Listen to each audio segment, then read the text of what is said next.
नमस्कार दोस्तों, स्वागत है आपका हमारे चैनल बुक सीरीज हिंदी में। आज हम आपके लिए एक गहरी और सोचने पर मजबूर करने वाली किताब का सारांश लेकर आए हैं, जिसका नाम है don't believe everything you think. इस किताब को लिखा है जोसेफ nguyen ने। यह किताब हमें यह सिखाती है कि हमारे दिमाग में आने वाले विचार हमेशा सच नहीं होते। अक्सर हम अपनी सोच को पूरी तरह से सच मान लेते हैं और उसी के आधार पर अपने फैसले लेते हैं।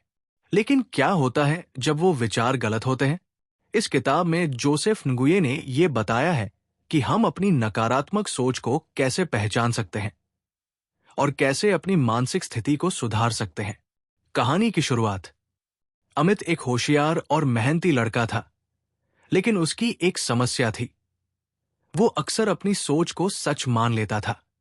जैसे ही उसे किसी स्थिति में परेशानी आती, वो तुरंत सोचता, मैं कभी नहीं कर पाऊंगा या ये काम मेरे लिए नहीं है।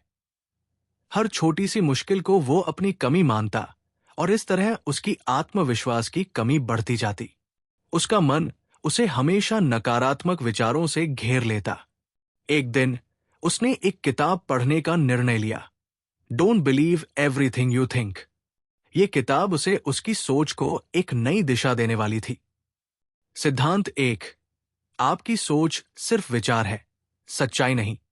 लेखक ने यह सिखाया कि हम जितनी चीजें सोचते हैं वे सभी सिर्फ विचार हैं, और विचार हमेशा सच्चाई नहीं होते। वे हमारे मस्तिष्क की रचनाएं हैं जो हमारी परिस्थितियों और भावनाओं पर निर्भर करती है। अमित ने यह समझा कि जब उसे कोई नकारात्मक विचार आता है तो उसे उस विचार को सच नहीं मानना चाहिए। उदाहरण के तौर पर, जब वो कहता मैं ये काम नहीं कर सकता, तो उसे ये समझने की जरूरत थी कि ये सिर्फ एक विचार है जो सही नहीं हो सकता। सिद्धांत 2, अपने विचारों को अवलोकन से देखो।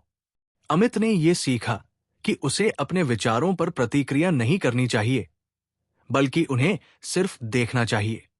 जैसे आप अपने आसपास के वातावरण को देख सकते हैं, वैसे ही आप अपने विचारों को भी देख सकते हैं। इस प्रक्रिया को माइंडफुल अवेयरनेस कहते हैं। जब अमित ने इसे अपनाया तो उसने पाया कि जब भी उसके मन में चिंता या नकारात्मकता आती, वो अब उसे पहचानने और बस देख पाने में सक्षम था, बजाय इसके कि वो उसमें पूरी तरह से घिर जाए। सिद्धांत 3, अपनी सोच को चुनौती दो। अमित ने यह सीखा कि हर नकारात्मक विचार को चुनौती दी जानी चाहिए। उदाहरण के लिए, जब वो सोचता मैं इस प्रोजेक्ट को कभी पूरा नहीं कर सकता, तो वो खुद से सवाल करता, क्या ये सच है? क्या सच में मैं इसे पूरा नहीं कर सकता? किताब कहती है कि हमें अपने विचारों को क्यूरेट और चैलेंज करना चाहिए।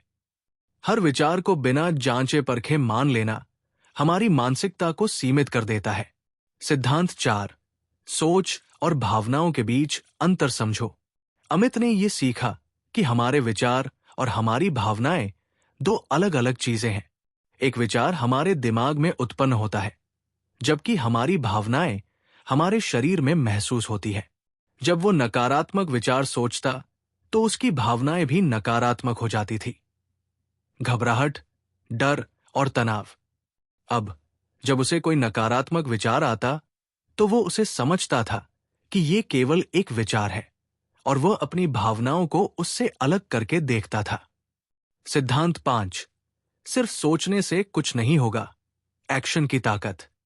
अमित ने यह भी सीखा कि सिर्फ विचारों पर ध्यान देना या उनका विश्लेषण करना पर्याप्त नहीं होता। असल में हमें क्रिया, एक्शन की ओर भी बढ़ना चाहिए।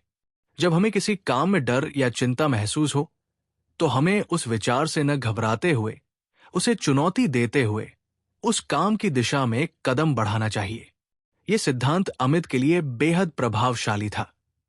अब जब वो किसी कठिनाई से गुजरता तो वो उसे अपनी सोच का हिस्सा नहीं मानता, बल्कि उसे एक चुनौती मानकर उस पर काम करना शुरू कर देता था।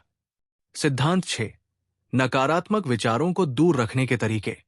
अमित ने यह भी सीखा कि हमें नकारात्मक विचारों को पूरी तरह से अपने दिमाग में जगह नहीं देने देना चाहिए। किताब ने यह सुझाव दिया कि हम पॉजिटिव एनर्जी के साथ नकारात्मक विचारों को दूर कर सकते हैं। अमित ने जब भी नकारात्मक विचारों का सामना किया तो उसने खुद को याद दिलाया कि वो एक क्यूरेटेड और आशावादी दृष्टिकोण से अपने लक्ष्य को देखे। उसने पॉजिटिव सोच को अपने जीवन का हिस्सा बना लिया। विवेकपूर्ण सोच, अमित का परिवर्तन। अमित ने किताब के सिद्धांतों को अपनी जिंदगी में लागू किया और धीरे धीरे उसकी सोच बदलने लगी। अब वो नकारात्मक विचारों को पहचान कर उन्हें चुनौती देता था। वो अपनी भावनाओं को समझता और उन्हें एक अलग दृष्टिकोण से देखता था। अमित अब आत्मविश्वास से भरपूर था।